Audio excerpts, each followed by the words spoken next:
Link TV, connecting you to the world. Link TV is viewer supported. Watch more at linktv.org. Link TV presents Mosaic World News from the Middle East. Here are today's top stories. Muslims celebrate Eid al-Adha in the shadow of the Arab Spring. Russia warns that a military strike against Iran is a serious mistake. And clashes mark Eid holiday as thousands of Kashmiris demand freedom from Indian rule. Mosaic World News from the Middle East begins now.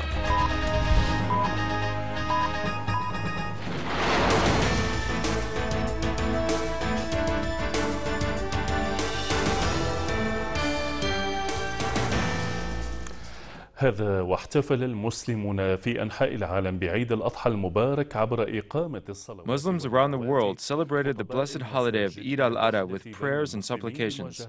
Preachers in mosques called for unity among Muslims to face challenges. In Pakistan, millions performed the Eid prayers in mosques and public squares, and preachers called on Muslims to overcome religious extremism and sectarian differences. In Bangladesh, hundreds of thousands gathered in a number of mosques and squares to perform the Eid prayers. Muslims in Syria, Lebanon, Iraq, Yemen, Egypt, Libya, Indonesia, and Russia celebrated the Eid al-Adha amid calls for preserving the path of Islamic awakenings in the Arab revolutions.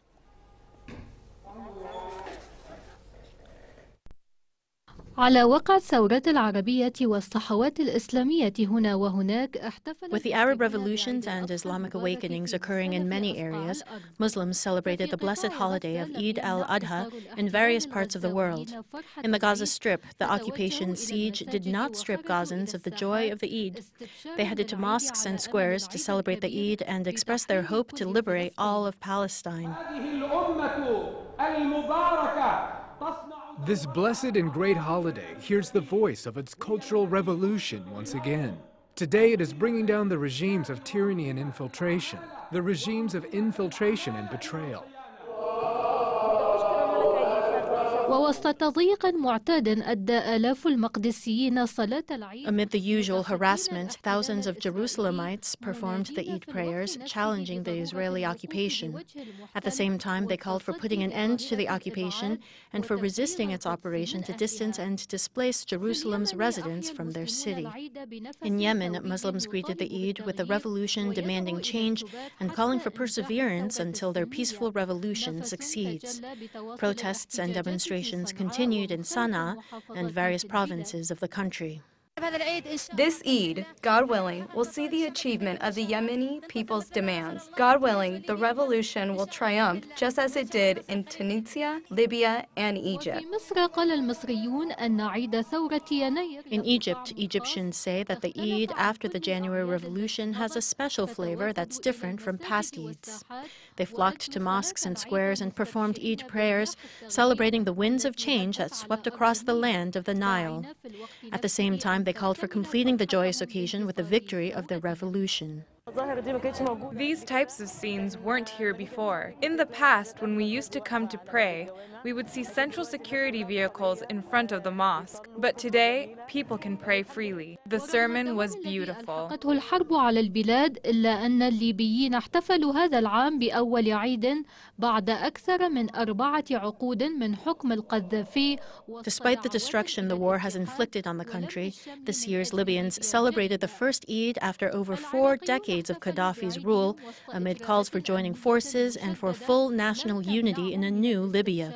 Iraqis celebrated their Eid amid heightened security measures, which did not stop their festivities and anticipations for the upcoming liberation from U.S. occupation.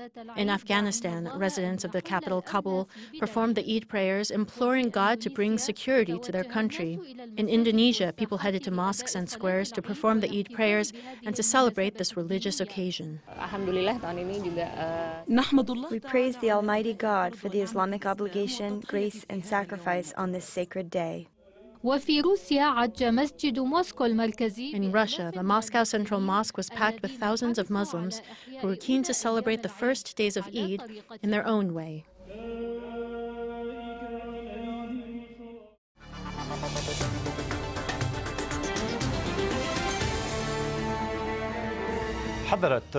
Russia has warned against launching a military strike on Iran. Russian Foreign Minister Sergei Lavrov said that any mobilization against Iran would be a very, quote, serious mistake with unpredictable consequences. Lavrov's remarks come after Israeli President Shimon Peres issued a warning in which he said that there is growing possibility of launching an attack on Iran. Diplomatic Western pressures are mounting on Iran by the day, indicating that an attack has become imminent, as some Western sources confirmed that within a year, Tehran will be closer to possessing nuclear weapons. The latest warning came from Israeli President Shimon Peres, who said that the possibility of launching a military attack on Iran is more likely than the diplomatic option. في مقابل ذلك حذر الرئيس الإيراني محمود أحمد نجاد من مغبة الإقدام على القيام بأي عمل عسكري ضد بلاده. In conjunction, Iranian President Mahmoud Ahmadinejad warned against any military action against his country, hinting that Israel's end is near, in reference to Tehran's counterattack. في المقابل تزايدت التحذيرات على الصعيد الدولي من عواقب أي عمل عسكري ضد طهران. أحدث تلك التحذيرات جاء من روسيا حيث At the international level, warnings against any military action on Tehran are mounting. Russian Foreign Minister Sergei Lavrov said that any military intervention against Iran will be a grave mistake with unpredictable repercussions. There is no military solution to the Iranian nuclear problem, as there is no military solution to any other problem in the modern world. This is confirmed every day when we see how the problems and conflicts around Iran are being resolved, whether in Iraq or Afghanistan or other countries in the region. For its part, France also warned against the military option. French Foreign Minister Alain Juppé said that a military strike will create a situation that completely destabilizes the whole region and beyond. We can still increase sanctions to pressure Iran. We will continue on this path because a military intervention could create a situation that completely destabilizes the whole region and beyond. We have to do everything we can to avoid irreparable harm. The International Atomic Energy Agency, IAEA, is expected to release a new report about the Iranian nuclear program, which observers believe will shed light on Tehran's presumed efforts to develop missiles with warheads.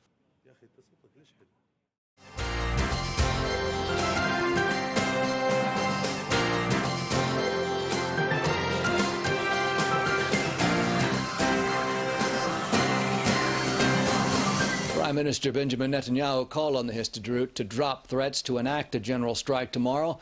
He was speaking at the weekly cabinet meeting. Here to tell us more is IBA's Eli Wagalanter. Good evening, Eli. Good evening, Yochanan. Yes, Netanyahu pleaded with Histadrut Chairman Ofer Eini to cancel tomorrow's planned strike. Speaking at the opening of the weekly cabinet meeting, Netanyahu said, "I believe it is possible to find a just and responsible solution to the issue of the contract workers, as we all are aware of their difficulties." At the same time, the Prime Minister said that the government must act responsibly and that we must find a solution that will not hurt Israel's economy at a time when world markets are in a turmoil. Netanyahu added that the government under my authority and the Histadrut see eye to eye on the welfare of workers. But the subject that dominated the cabinet meeting involved the ongoing reports of a possible Israeli strike on Iran's nuclear program. Environmental Protection Minister Gilad Erdan slammed the chairman of the Foreign Affairs and Defense Committee, Sholem Mofaz, who criticized cabinet members. "I believe all this chatter gravely damaged the state of Israel," Erdogan said. "When I read statements such as those made by Sholem Mofaz, I wonder whether he remembers that in the 2008 Kadima primaries, he said an attack on Iran was unavoidable, and that caused a major hike in oil rates around the world. Now he suddenly opposes a strike. Anyone responsible should keep silent and let the decision makers run things." Minister Michael Eitan also called on his fellow ministers and other officials to cease making public statements on the matter. Eitan criticized former Mossad chief Meir Dagan, who had addressed the matter publicly last week, saying that ex-public servants must remain silent too. And Defense Minister Ehud Barak addressed the rumors that Israel was planning a military attack against Iran's nuclear facilities, reiterating that lethal and paralyzing sanctions could be effective in halting Tehran's nuclear ambitions, but that no option should be taken off the table. Speaking with BBC, Barak warned that a nuclear-armed Iran would become much more effective in sponsoring terror and intimidating its neighbors, especially with the pending U.S. withdrawal from Iraq. Yochanan?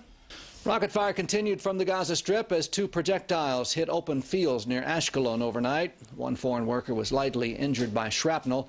The rocket fire came after the Israel Air Force killed an Islamic Jihad terrorist and injured 3 others when IAF jets fired missiles at a cell that was preparing to shoot rockets into Israel. The IDF attack came in response to a rocket that hit the Ashkelon Regional Council area on Friday.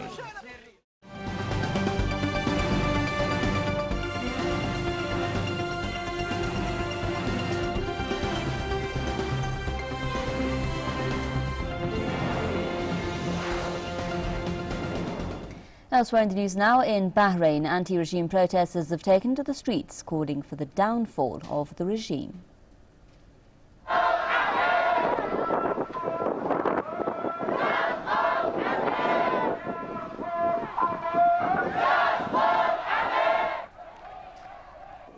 Bahrainis rallied in several cities around the capital Manama after noon prayers.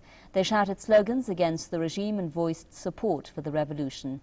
Bahrain has been in the midst of a revolution since mid-February. Since then, forces loyal to the Al Khalifa family have killed dozens of people and arrested hundreds more.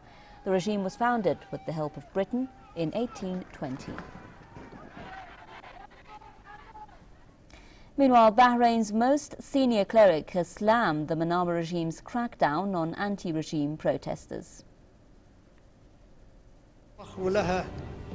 The government continues to crack down on civilians using its poisonous tear gas inside people's homes while they are sleeping. It does not matter if people choke, get sick, or even die. Sheikh Isa Qasim has also criticized the imprisonment of women, urging the regime to release political prisoners. The cleric offered condolences to the family of a protester killed last week. Qasim also made it clear that the peaceful revolution that began earlier this year must continue. His comments came during a speech marking the Islamic Eid al-Adha holiday.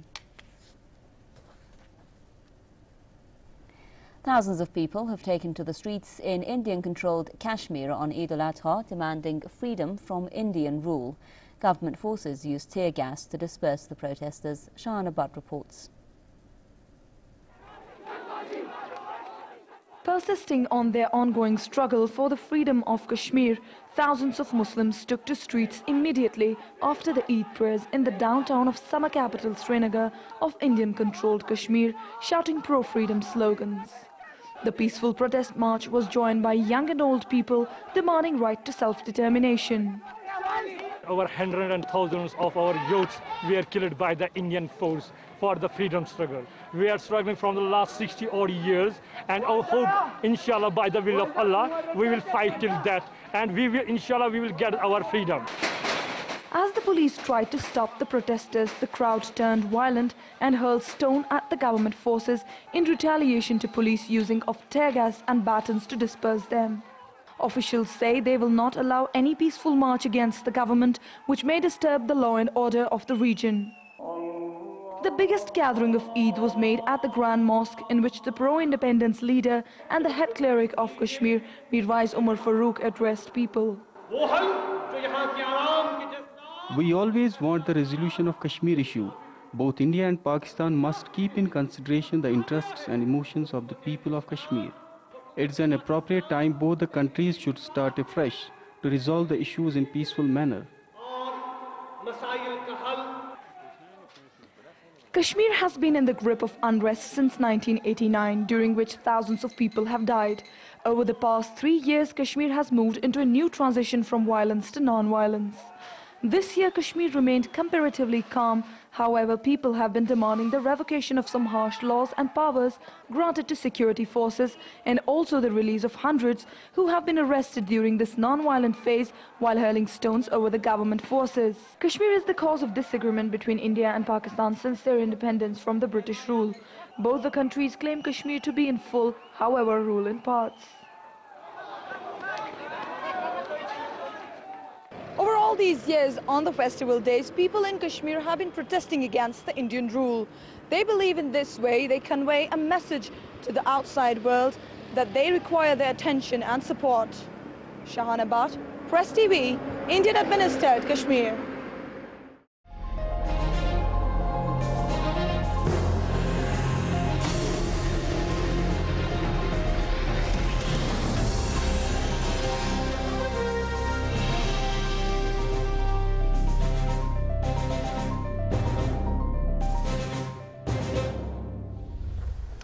Our Al Jazeera correspondent in Yemen quoted a Yemeni news agency saying Yemeni Vice President Abd Rabbu Mansour Hadi returned to Sana'a after his visit to the United States. UN envoy to Yemen Jamal bin Omar said earlier he would visit Yemen after November 10th to discuss Yemeni President Ali Abdullah Saleh's proposal to sign the Gulf Initiative on the condition that the Vice President and the leadership of the Revolution's National Council be present. The Yemeni city of Taiz has been a prominent topic for media networks worldwide ever since the popular revolution began earlier this year. This heavy media attention is due to what many describe as the organized violence practiced by President Ali Saleh's loyalist forces against the city after the spark of the revolution in Taiz. Some believe that the revolution's victory in Taiz may be the downfall of Saleh's regime, which prompted his forces to reinforce their deployments in the city in an attempt to quell the revolution. We now take a look at the characteristics and situation in Taiz with our correspondent Hamdi al-Bukhari in the first of a series of ground reports. Taiz, with a population of nearly 4 million, is the capital of the most populated Yemeni province. Many say it is the city of revolution, culture, and politics. Soon after the revolution against President Saleh's regime began, Taiz became a platform for continuous violent operations against the youth of the revolution and its supporters. المدينة الواقعة على بعد 256 كيلومترا جنوبي العاصمة صنعاء. The city, which is located 256 kilometers south of the Yemeni capital Sana'a and connects northern and southern Yemen, is considered by many to be vital to the people's revolution. Residents of Taiz have not stopped protesting since February 11th, when sparks were ignited for a more organized and public revolution calling for President Saleh's resignation. This call is still being confronted by President Saleh's forces and those described as thugs, as they repress demonstrations and shell residential neighborhoods. As a result, dozens are killed and hundreds wounded. Throughout these demonstrations, they have been persistent and willing to pay the price. They will take responsibility until this revolution triumphs. Here at the city's main street, Jamal Abdul Nasser Street, revolutionaries are organizing a public performance on a national occasion in order to attract the attention of those who have remained silent to the revolution. In addition, some youths are organizing events in the streets. The revolution in Taiz is racing against time. School and university students are largely participating in it. The revolution will gain victory only through these demonstrations, marches, and popular protests on the street. We do not welcome any force other than the street. While the residents of Taiz must cope with harsh conditions, these conditions do not prevent them from continuing to demonstrate and protest the cutoff of services. They also want to implement initiatives to maintain the purity of the revolution. However, what the residents suffer most from is the lack of security and safety. Many depict Taiz as the city of glory. However, its residents are concerned about the name of this dreamy city. There are always exceptions to glory, and the dream may not last long. What we hear on a daily basis in the city, besides the sounds of rockets, is the voice of the youth of the revolution saying to President Ali Abdullah Saleh, "Your departure will not be difficult for us."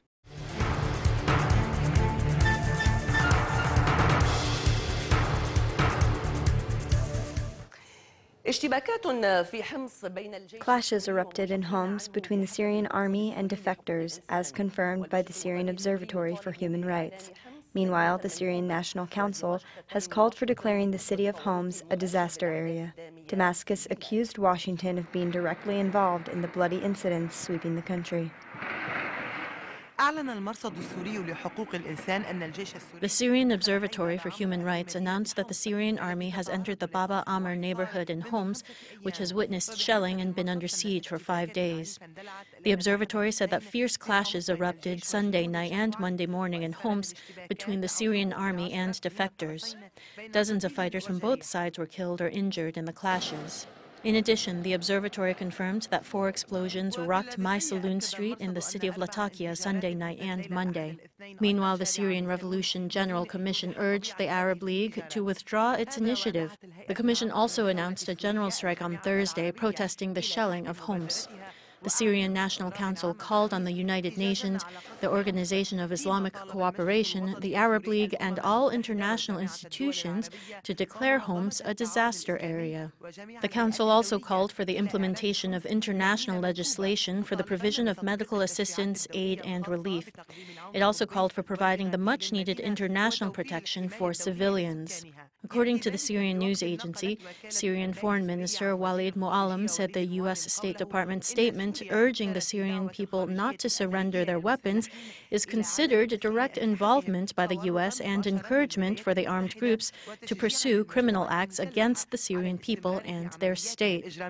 ضد الشعب والدولة ونفيا واضحا لسلمية التحركات في سوريا ومحاولة لتعطيل عمل جامعة الدول العربية ومبادرتها التي تعمل على He further said that such a statement is a clear dismissal of the peacefulness of the mobilization in Syria and is an attempt by the U.S. to derail the Arab League's efforts, as well as its initiative aimed at putting an end to the Syrian crisis and restoring security and stability to the country.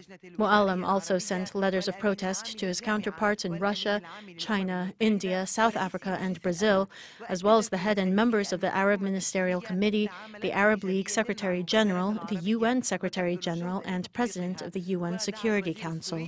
The Syrian foreign minister told his international counterparts that the U.S. is directly involved in the bloody violence in Syria and urged them to condemn such intervention. Deputy Secretary General of the Arab League Ahmed bin Heli said that his council received a letter from Mu'allim entailing measures taken by Damascus to implement the Arab Action Plan. It also said that a message in this regard was circulated to all Arab capitals. At the international level, spokeswoman for the EU Foreign Policy Chief Maja Kosanidic renewed her council's support of all efforts aimed at ending the violence and restoring stability in Syria. Meanwhile, Syrian President Bashar al-Assad performed the Eid al-Adha prayer yesterday in Riqat, then headed to the provincial council headquarters, where he delivered a speech from a balcony telling the crowd, "We don't have a choice but to win any battle that's targeting our sovereignty and national resolution."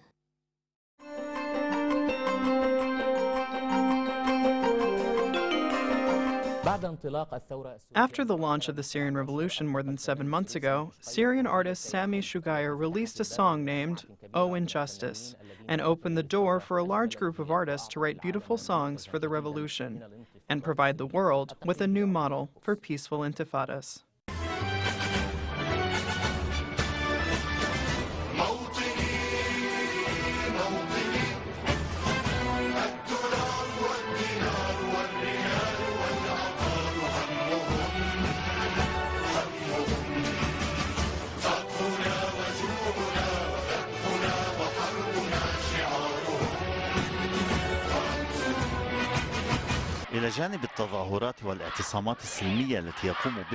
Along with the peaceful demonstrations and sit-ins staged by the Syrian people to topple the Ba'ath Party's regime, Syrian youths have produced a large collection of cultural art, including sketches and songs. The songs range from focusing on national anthems to containing lyrics that compare the Ba'ath Party to water heaters.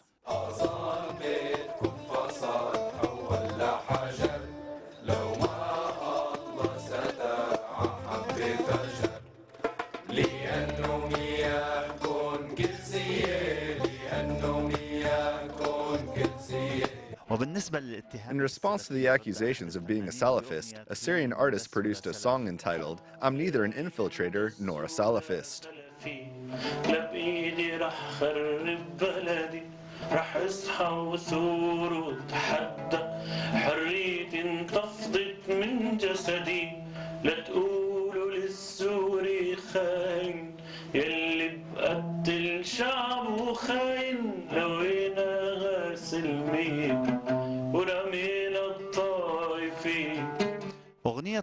Another song produced by the Syrian Bear Band expresses the weariness of the regime and anything that represents it, whether it is a party, rule, relative, or acts of chaos.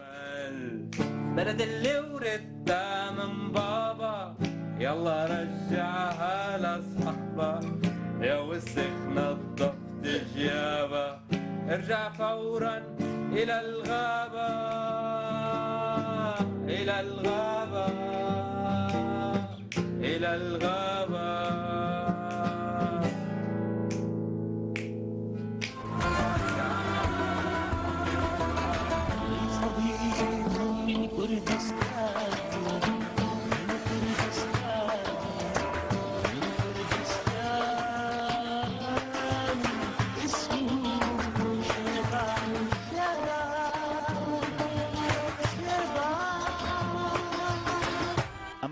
rebellious Kurdish singer Shivan, a friend of artist Samia Shogair, sang for Damascus and saluted Samia for writing the first Intifada song.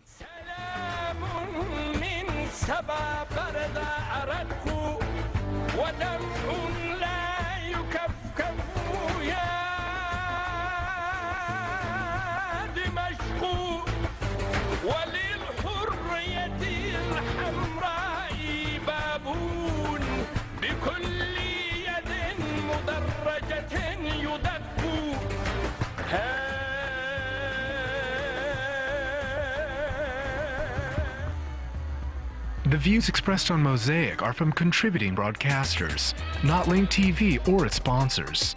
The production of Mosaic is made possible by grants from the John D. and Catherine T. MacArthur Foundation, the Wincote Foundation, the Firedoll Foundation, and by support of viewers like you. Thank you. Watch Mosaic World News online. Stay up to date with breaking news, read our blog, get transcripts of past shows, and more at linktv.org/mosaic.